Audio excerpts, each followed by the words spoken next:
The world is full of people talking about finance. I mean, you're watching one of them right this very second. One of the reasons why I started this channel was because I felt inspired by some YouTubers who would provide really in-depth corporate level analysis completely free of charge in nice short summary packages. Well, one thing that does concern me is that the world is becoming more and more full of fake news. So how do you spot someone giving out misleading advice? Well, in this video, I'm going to explain the top 5 ways that financial analysts bend the truth. This isn't about how accountants falsify financial statements and commit fraud, just like what's happened recently in Germany with Wirecard. Instead, it's about helping private individuals like me and you figure out who to and who not to listen to when it comes to financial analysis. Here are the top 5 ways that financial analysts curb the truth. Number 5 is logarithmic scales, or log scales for short. For example, if you had a chart showing the performance of the S&P 500, it looks something like this. You can see that the y-axis goes up in increments of 1,000 US cents. However, if we switch it to a log scale, we can see it looks completely different, because the y-axis now goes up in different increments. A log scale basically makes the peaks and troughs seem less severe, making it the perfect tool for dodgy analysts who want to make the performance of a stock look less volatile. Now, there is of course a genuine reason for using log scales, and let's just say you can show a large amount of data in one relatively small chart. But log scales are misused so much that every single time I see log scales being used, alarm bells start going off.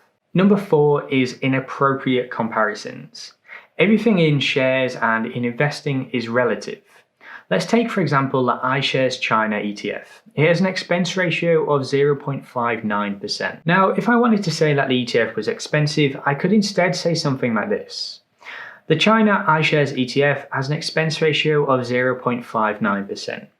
That is 8.5 times higher than the expense ratio of the S&P 500 ETF WUSA and of the iShares FTSE 100 ETF, both with an expense ratio of 0.07%. Or instead, if I wanted to say that the ETF was cheap, I could say something like this. The China ETF has an expense ratio of 0.59%. That's 10 percentage points cheaper than the equivalent India ETF by iShares, and it's also 11 percentage points cheaper than the Invesco China Technology ETF. Now, neither statement is wrong. Both of them are factually true.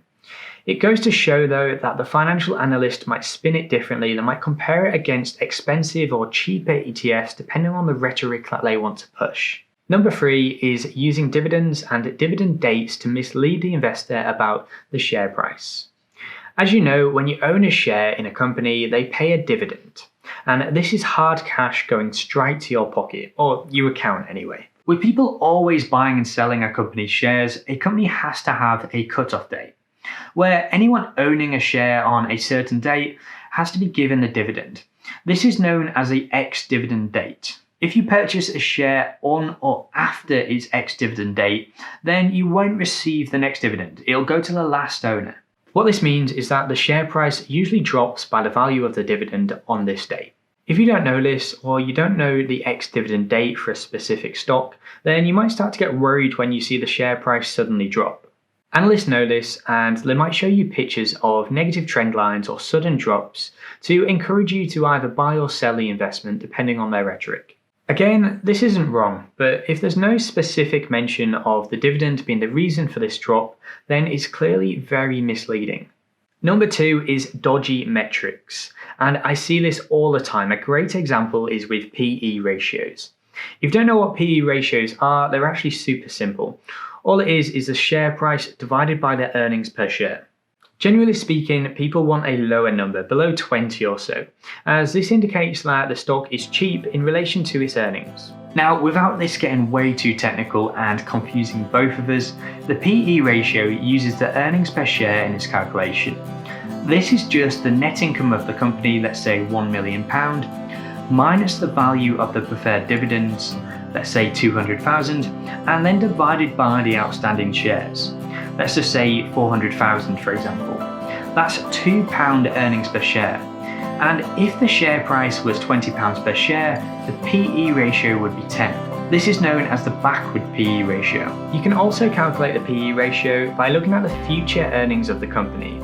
If the company forecasts that it's going to grow in the next 12 months, then the PE ratio will be lower, it will look better, as long as the share price has stayed the same and it hasn't been priced in already. For example, if the company forecasts that their earnings are going to be £2 million next year instead of the £1 million, and the share price stays the same at £20 per share, then the price to earnings ratio will be 4.5. This is known as the forward PE ratio. Clearly, there's a huge difference between the two, but it's not always clear which one someone is referring to in their analysis. Generally speaking, it will be the backward PE ratio, just because this one's considered much more robust and it's not based on predictions and forecasts. Financial analysts, however, might decide to use one or the other depending on the agenda that they're trying to push. And finally, the holy grail of dodginess among analysts is selective timeframes. And honestly, there's really not much you can do about this. I see it all the time, day in, day out. Let's take, for example, our S&P 500 example. Notice this time though, there's no dodgy log scales.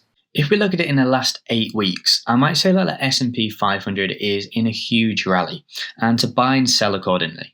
But if we look instead at the last 6 months, I might say that it's not actually gaining much ground and to be skeptical. And if we look at it since inception back in 1927, I might say that it's a great investment for a long-term investor. You get the picture. Using specific timeframes that can be super selective is the number one way that financial analysts choose to misinform. You sometimes hear people comparing the annualized returns of an ETF from inception. Now, this isn't wrong in itself, it's just when it's compared against other ETFs, this can be slightly misleading whether it's done on purpose or not, just because they have different inception dates. This just means that you're comparing them against different time frames, and I mentioned this in my last video about the iShares India ETF.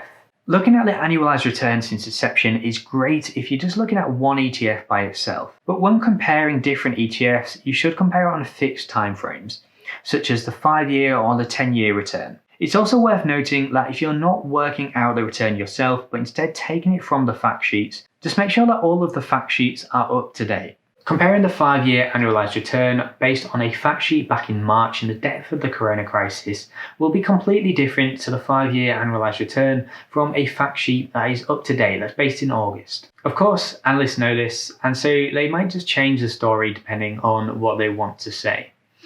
Say, for example, the 10-year annualized return is worse than the 5-year, then they might just not mention the 10-year and just go with the 5-year.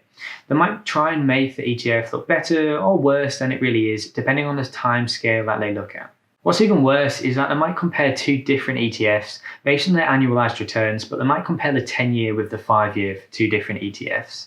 I mean, there's really not much you can do about this unless they're specifying which year annualized return they're looking at. But it's just something to be aware of and to try and spot the inconsistencies. And that's it. That's the 5 top ways that financial analysts misinform in their analysis. Now, it's worth mentioning here that I'm being super skeptical, and I'm suggesting that the analyst has always got an ulterior motive, and it's just not always the case. In reality, they probably don't, but to be honest, it is poor practice to be doing any of this on a regular basis. Of course, sometimes it is unavoidable. I mean, when I do my own ETF reviews, it's impractical to go through every single time period if it tells the same story. But hopefully, now you know the main methods that analysts use to misinform, you'll be able to spot them a little easier and make more informed investment decisions. If you enjoyed the video, subscribe below and check out the other videos that I have on investment strategies. I try to alternate between ETF reviews one week and the next I look at wider subject matters like this one.